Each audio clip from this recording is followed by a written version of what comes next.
हाथों में मसाल चाहिए, रक्त में उबाल चाहिए। हाथों में मसाल चाहिए, रक्त में उबाल चाहिए। लहराएंगे परचम फिर एक बार प्रेप ऑनलाइन सरकारी नौकरी पर। बस आप जैसे विद्यार्थियों का साथ चाहिए, आप जैसे विद्यार्थियों का साथ चाहिए। जी हाँ दोस्तों, आज रीट की महापरिचर्चा में रियल में आपको ये सौभाग्य मिला है, और हमें तो और ज़्यादा डेस्टिनी मिली है कि आपको शिक्षा जगत के इतने महान विद्वान, जिन्होंने अपनी शिक्षण कार्य से, अध्यापन कार्य से हजारों शिक्षकों की भविष्य का निर्माण किया है, वही मंच आपको पुणे प्रेप ऑनलाइन सरकारी नौकरी पर एक साथ सभी आपके लिए, आपके भविष्य का निर्माण करने के लिए जुटे हैं। उसका आपका बखूबी से लाभ उठाना चाहिए। जैसा कि अभी आदरणीय भारद्वाज जी, इतिहास जगत के महान विद्वान, madam Anisa, doctor Anisa madam अर्थशास्त्र के क्षेत्र में अपना एक नवीन स्थान और पायदान बनाने जा रही हैं, था और बना रही हैं। इसी क्रम में मेरे पूर्वांचल रूप में आए हुए जितने भी विद्वान शिक्षक थे, सुमनलता मैम, अशोक पारीक जी, लक्की आहूजा जी, और मेरे साथी और आगामी समय में आते रहेंगे, दयाशंकर पांडे जी। इसी क्रम में जो विद्यार्थी सफल हुए थे इस शिक्षा जगत में, अब रीट में जिन्होंने अच्छे स्कोर प्राप्त किए, उन्होंने अपने अनुभव शेयर किए। और इसी के साथ में साइंस के रिंकू जी, महावीर जी संस्कृत के, जो कि अभी आपको अच्छा सा प्रदर्शन करेंगे। मैं सबका हृदय से धन्यवाद देता हूं, और सबसे पहले मैं प्रेप ऑनलाइन सरकारी नौकरी के सेप को और उसकी टीम को धन्यवाद देता हूं। और इससे ज्यादा मैं धन्यवाद देता हूं आप जैसे मूक दर्शक श्रोताओं को, जिन्होंने अपना कीमती समय हमें दिया और हमें बोलने का अवसर मिला।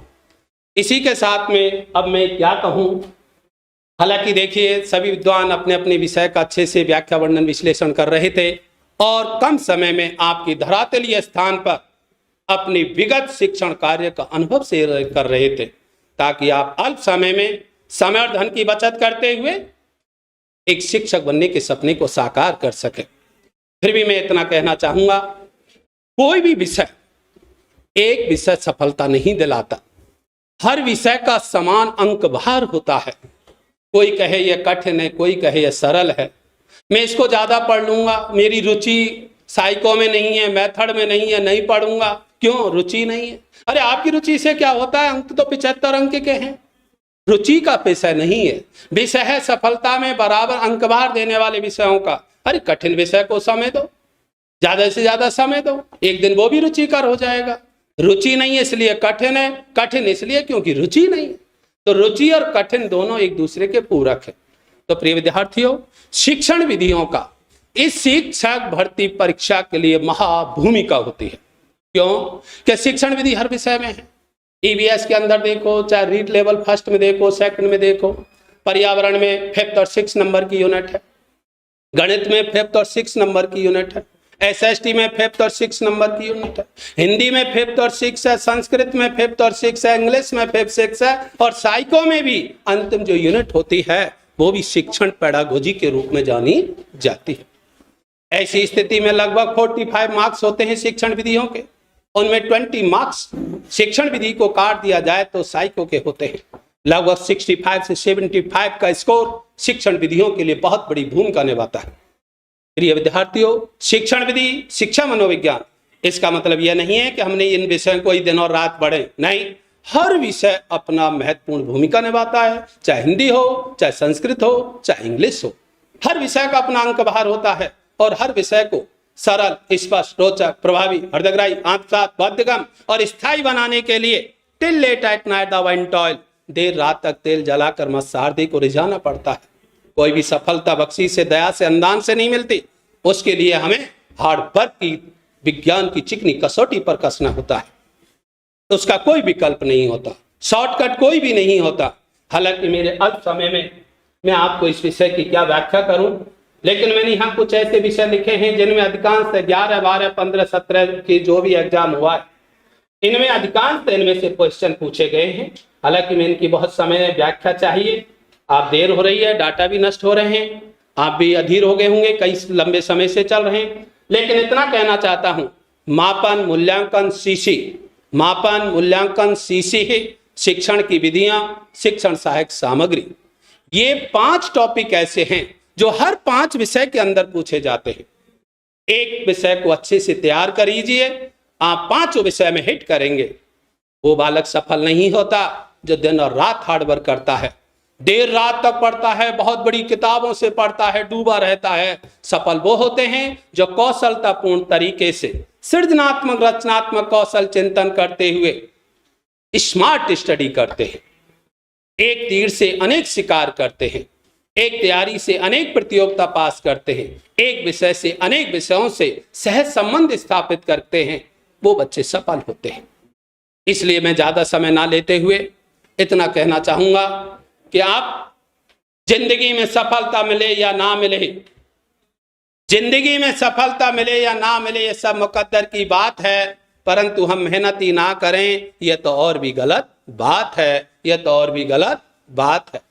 हाँ, तो प्रिय विद्यार्थियों, अब मैं ज्यादा समय ना लेते हुए आपसे इतना कहना चाहूंगा कि प्रेप ऑनलाइन सरकारी नौकरी के ऐप पर जो भी शिक्षक विद्वान यहाँ जुड़े हैं, उन्हों का एक बहुत बड़ा अनुभव है कि एक साथ आपको इस मंच पर शेयर किया जाएगा। मैं इतना कह देना चाहता हूं कि शिक्षण विधियों में अभी हाल ही में जब रीट हुई थी, मुझे बड़ा ताज्जुब हुआ, आश्चर्य भी हुआ और अपने आप को शिक्षण विधि पढ़ाने पर गौरव महसूस हुआ। जैसे रीट प्रतियोगिता का परीक्षा हुई, उसी समय मेरे पास में दूरभाष से, मोबाइल से फोन की आवाज आई। लोगों ने फोन करते ही कहा, सर मजा आ गया, सर आनंद आ गया, सर बहुत अच्छा, क्योंकि आपने शिक्षण विधियों की सभी क्वेश्चन सॉल्व हो गए। बस हमारी परीक्षा, हमारी सफलता का आधार मिल गया। प्रिय विद्यार्थियों, इस दुनिया का कोई भी शिक्षक ऐसा नहीं है जो अपने अंदर जो ज्ञान प्राप्त किया है उसे कक्षा कक्ष में छुपा के नहीं ले जाता। अब तो अपनी योग्यता, क्षमता, गुण, कौशलता से भी ज्यादा बेहतर से बेहतर विद्यार्थी को देना चाहता है। वो अपने कमिटमेंट विद डेडिकेशन के साथ पढ़ाता है। प्रिय विद्यार्थियों, शिक्षक तो एक साधन होता है, कोचिंग संस्थान साधन होते हैं। आज का प्रेप ऑनलाइन ये भी एक साधन के रूप में आपको दिया जा रहा है। साधन कभी साध्य नहीं हो सकते। इन साधनों का आप जैसे विद्यार्थियों को सदुपयोग करना आना चाहिए, यूजफुल होना चाहिए। अरे साधन को अच्छे से कौशलात्मक ढंग से उपयोगी बनाना आना चाहिए। हम तो साधन हैं, हम तो मार्ग प्रशस्त करते हैं, आपको भटकने से रोकते हैं। हम तो समंदर में भटकते हुए जलयानों को मार्ग प्रशस्त तो नहीं कर सकते। प्रिय विद्यार्थियों, आप जैसे छात्र जो जलयान की भांति हैं, आपको एक ध्रुवतारी के रूप में मार्ग प्रशस्त करते हैं। निश्चित रूप से एक बात और बताना चाहता हूं, कई विद्यार्थी कोचिंग करने आते हैं, शिक्षक से पढ़ने भी आते हैं, पढ़ते भी रहते हैं, बड़ा दुख होता है। अविश्वास लेकर के आ जाते हैं, आत्मविश्वास नहीं लेकर के आते, क्लास में आ जाते हैं, ये यार पढ़ लेता हूं, अरे यार सीख लेता हूं, कोई बात नहीं, आज आ ही जाता हूं, इस मास्टर से पढ़ जाता हूं। और ध्यान रहे प्रिय विद्यार्थियों, अधिगम आप कब करोगे? अधिगम आप कब करोगे? तब करोगे जब आप उस शिक्षक में और अपने आप में आत्मविश्वास पैदा करोगे। और जिनको अपने आप पर आत्मविश्वास पैदा नहीं होता, उसका हवाएं भी साथ नहीं देते, भगवान तो दूर की बात है।